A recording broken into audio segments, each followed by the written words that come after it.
to the very first episode of the Dragon Yawn. I am your host, Sifu Mike. This guy to my left is Mr. Robert Aldridge, and we will be talking about all kinds of stuff martial arts related. Mostly stuff about TV and movies and comic books and pop culture, because face it, we're geeks, okay? Real quick though, I'm going to tell you about our sponsor, because we got a sponsor. Did you know we have a sponsor? I did not. We have a sponsor already. It's the first episode. We got an awesome sponsor, okay? Our sponsor is Tactical Kung Fu and Mixed Martial Arts, located on, this is the right here, official shirts, man. Located on Gare Road in Durham, North Carolina, okay? They've allowed us to use their space, okay? We're coming straight from their mats, okay? This is wall mats, right? And so we've got some pull with them. Yeah, we do, totally. Hands down. Yeah. But they're good people. First class is free. Right? And they do everything you can possibly think of, from punching, kicking, knives, sticks, throwing, takedowns, grappling, using office equipment. I mean, you just as weapons, lots of stuff, okay? So, this is their official podcast YouTube thing they're having us do for them. This is awesome, okay?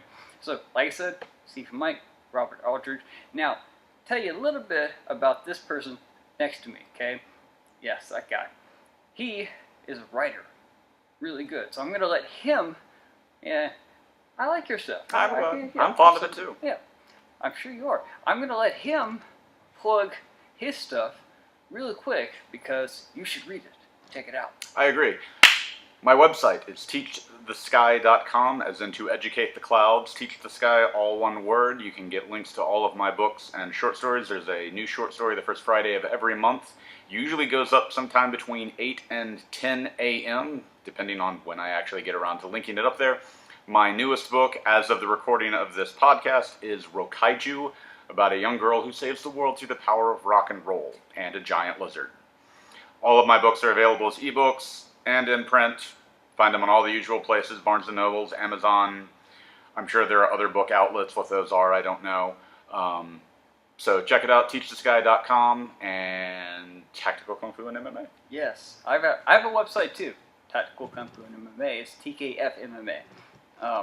I didn't know your new book had a person saving the world of rock. Mm-hmm. That's so metal. Thank you. And a lizard. Mm-hmm. Big lizard? What kind of lizard? Of course it's a big lizard. It's a dragon, because you know I'm all about the dragon. More stuff.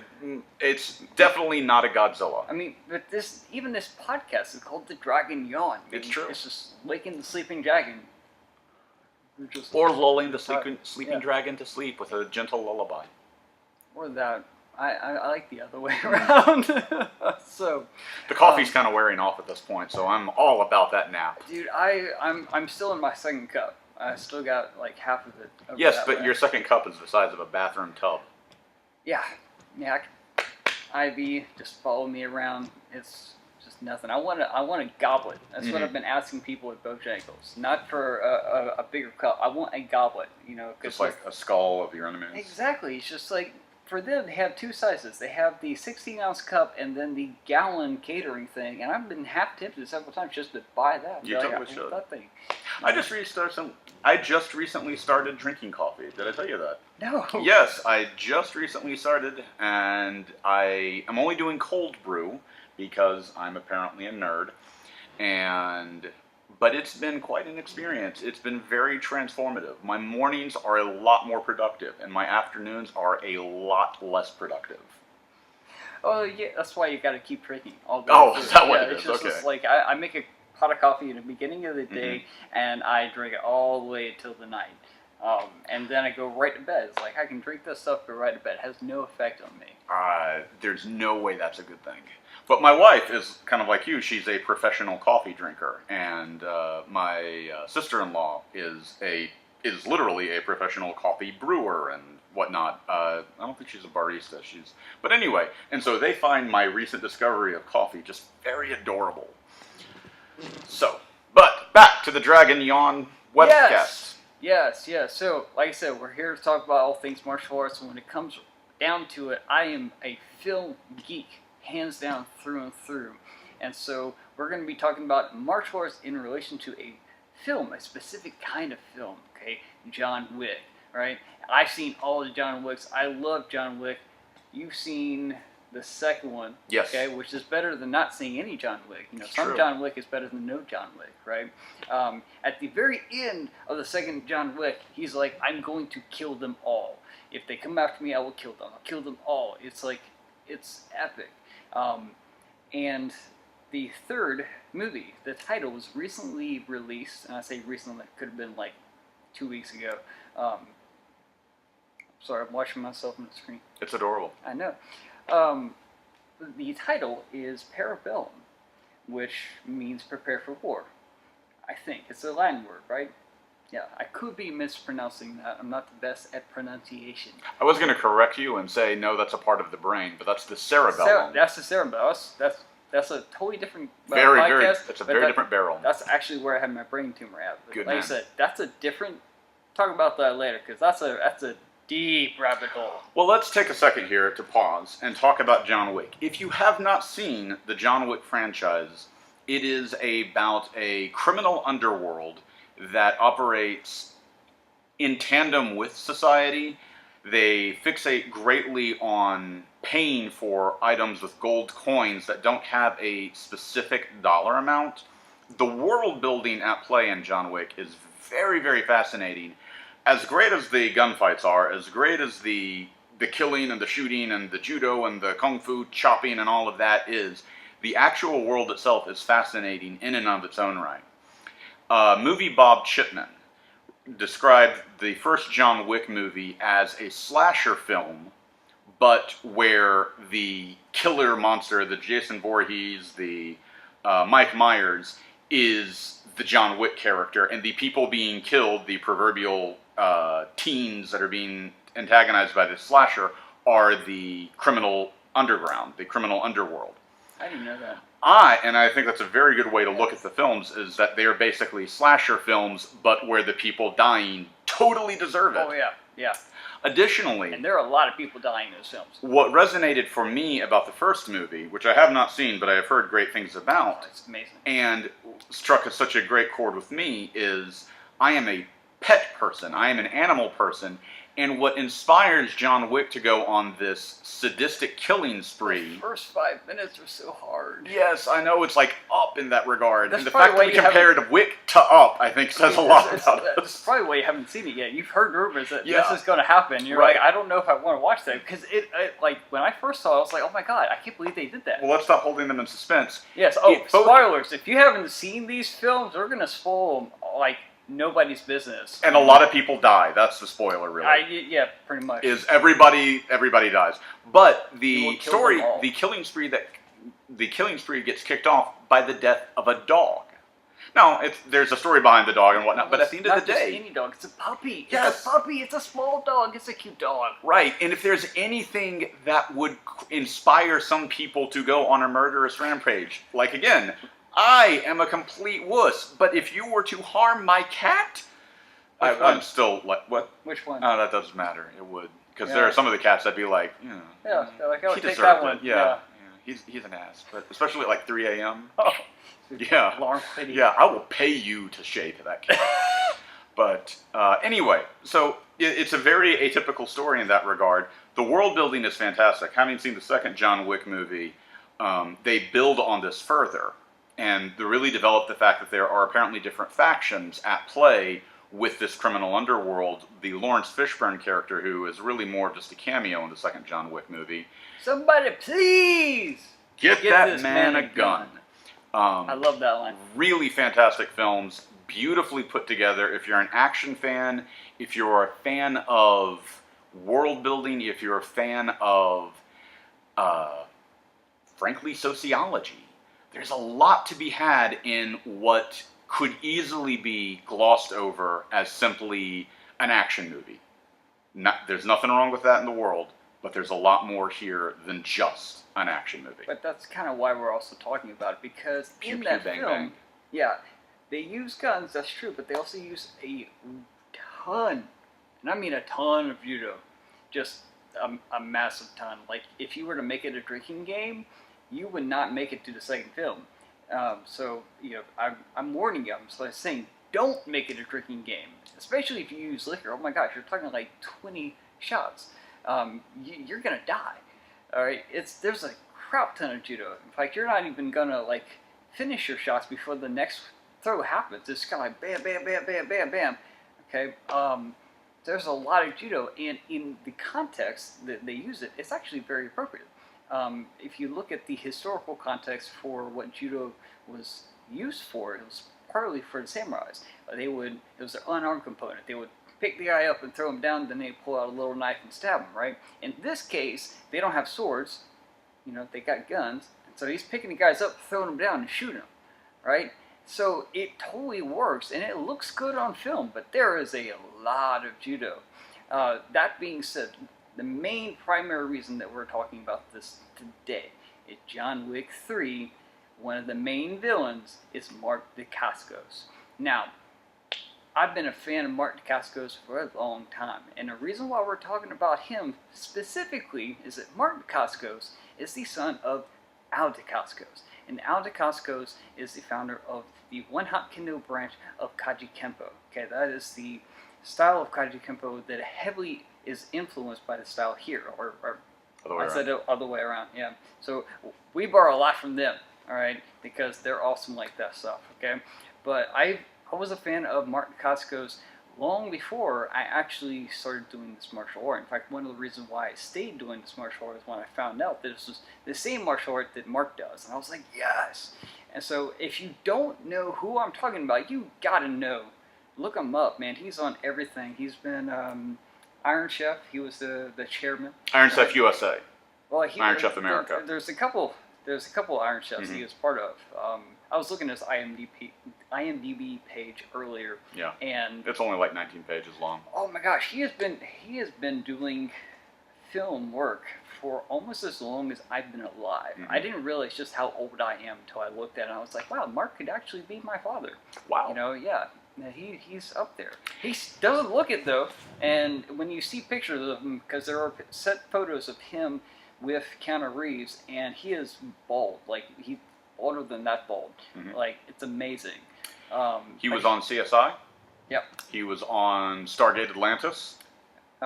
Agents of S.H.I.E.L.D., I think the 4th season?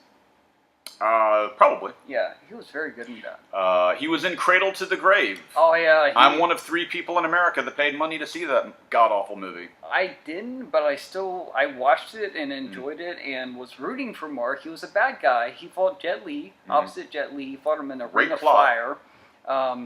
I was rooting for Mark. I mean, he was a bad guy, but I was like, I want him to win. Yeah, because I was still, like I said, I'm a fan of Mark, man, when it comes right down to it. They fought where? They fought in a Ring of Fire. That'd make a great song title. Well, I think it's been done. Yeah.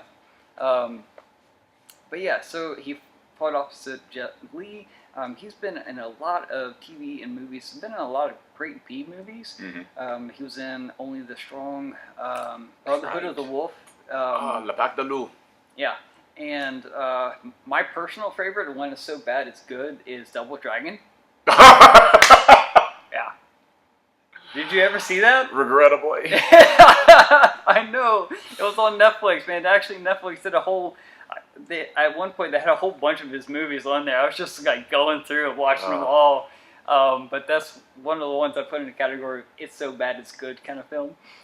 You were so generous. Oh, yes, I am. Like I said, I look at the bright side of stuff, man. Even when people like knock on like Transformers movies, I'm like, they're the only franchise that gets me talking alien robots. I'm like... somebody hasn't seen Sisterhood of the Traveling Pants. Yeah, that's true. But still, talking alien robots. They transform into cool stuff. I read a review for one of the last ones that started with... It was a negative review, too. The tagline was, it's nothing but clang, pew, pew, kablooey. And I was like, I'm sold. Like, that's all I need. That's all I want. Blow stuff up, look cool doing it, you know? I got off track. We're talking about John Wick. I was talking about John Wick and then Mark Dacascos. Mark Dacascos, yes. The thing that really turned me on to him, though, the first moment that I saw him was actually when he played in the Crow television series in, I think, '98. Stairway to Heaven? Stairway to Heaven. And that, other than the initial Brandon Lee one, That first movie that came out in like 92, 93. Mm-hmm. Yeah, that was the single best rendition of The Crow that I've ever seen. Mm. And I think I know why. Because Mark Dacascos is not just a good actor, but he is a martial arts actor. And there's a certain physicality that you would have as a martial artist. I mean, I've even been walking through the store at one point, and someone said, "Hey, what martial art do you do?" I was like, "Well, how do you know I did martial arts?" Because I wasn't wearing one of these shirts. This is before I had like 15 of these shirts, and that's all I wear all the time. I was wearing a normal shirt, and they were like, you walk and you carry yourself like a martial artist."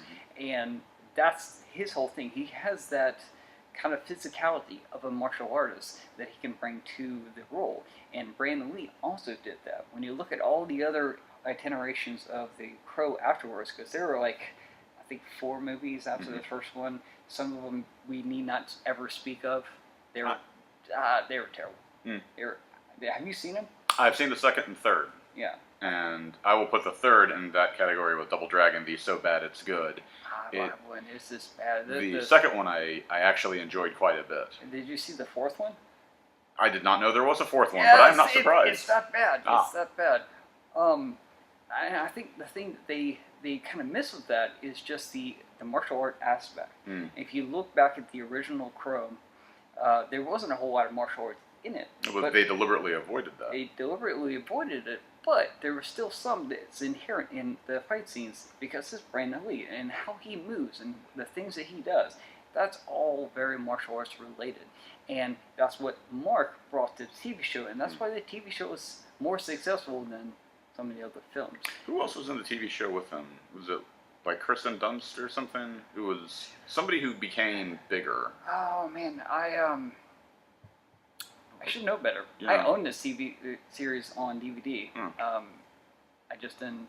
That's probably something I should have looked up before this whole Anyway.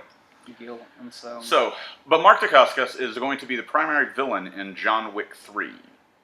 And I don't know, John Wick 2 ended on a pronounced cliffhanger with, again, spoiler alert, John Wick was essentially excommunicated from his criminal underworld, and the entire criminal underworld was being sacked, focused upon him to hunt him down. And it literally ended with him running through New York City as everybody was turning their attention to him, literally and figuratively. The hits were being called out, everybody was saying, he's fair game, go and get him. That's where it ended. So, we don't know where 3 is going to take us. We know a lot of people are going to die. Yeah, and my question is based on the title, because Parabellum is also a type of gun, but it's a very old gun, so I don't know if that's going to play into the movie at all, and the movie's title has like a double meaning, instead of just prepare for war, because from my understanding, there's 2 different types of guns, and they're from World War I, World War II, they were Germany, and World War I version was this big gun that was mounted on airplanes, and so it's not something you can just carry around and shoot unless your name is Rambo, or Arnold Schwarzenegger. He does that a lot. And then basically... So he became governor. Oh yeah, that's true. I would have voted for him if he had ran for president. We're not starting that number. But... This time. Yeah. So the other one is a pistol version, which is called the Luger. That's the more common name that people know it by. Okay. And so I don't know if those are going to play into the movie at all because they're both older weapons. That would be fun. Yeah, it would be interesting to see that. Now, if it makes like a cameo, if he's like in a museum and pulls out one of those big things from an airplane, goes, that'd be cool. That would be. But what I'm hoping to see is actually a lot less judo. It looks cool on screen, but it's been done, like I said, first 2 movies, a lot of judo. That is kind of his fighting style, but I want to see Mark's fighting style. I want to see how it matches up and how it plays out. I also want to see what happens to his new dog. Because he killed a lot of people over that first one. Yeah, and the second one, like you said, ended with him running through New York, but the dog was running with him. The question I have going forward is how are they going to handle the settings? Like you say, you're curious about the judo. The judo emphasis that you see in especially John Wick 2, I think plays in because of the close quarters combat that a lot of the fights happen in. In an open environment, that didn't seem to be the case. John Wick 2, you have the corridor fights. When he's moving along, there's less judo. When he's going through the museum later on in the film, a lot more judo. So I do feel like they're able to sculpt the choreography to the situation. And I want to see more and more of that. Yeah. Anyways, it's going to be a good film. That's kind of all I got for this podcast. I think it's gone pretty good, man. I hope so. So we hope you enjoy. Yes. If you did enjoy, right down beneath this video, unless you've maximized it, in which case, good job. But there's a little button that says subscribe. Click subscribe, and that way you will be able to get every single video we put up on here. But additionally, next to the subscribe is that tiny little bell button. Click that bell. That way you will get notified when new videos come up.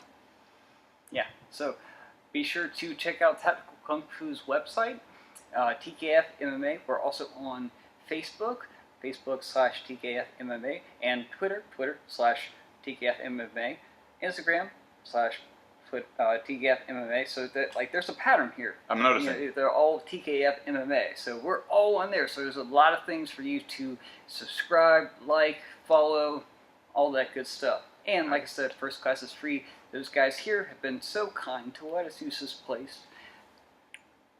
Yeah. So, thank you again. Be sure to tune in next time I ever get around to filming another one of these things. It's been fun. Like I said, this is Robert. This is Mike. Seafood Mike.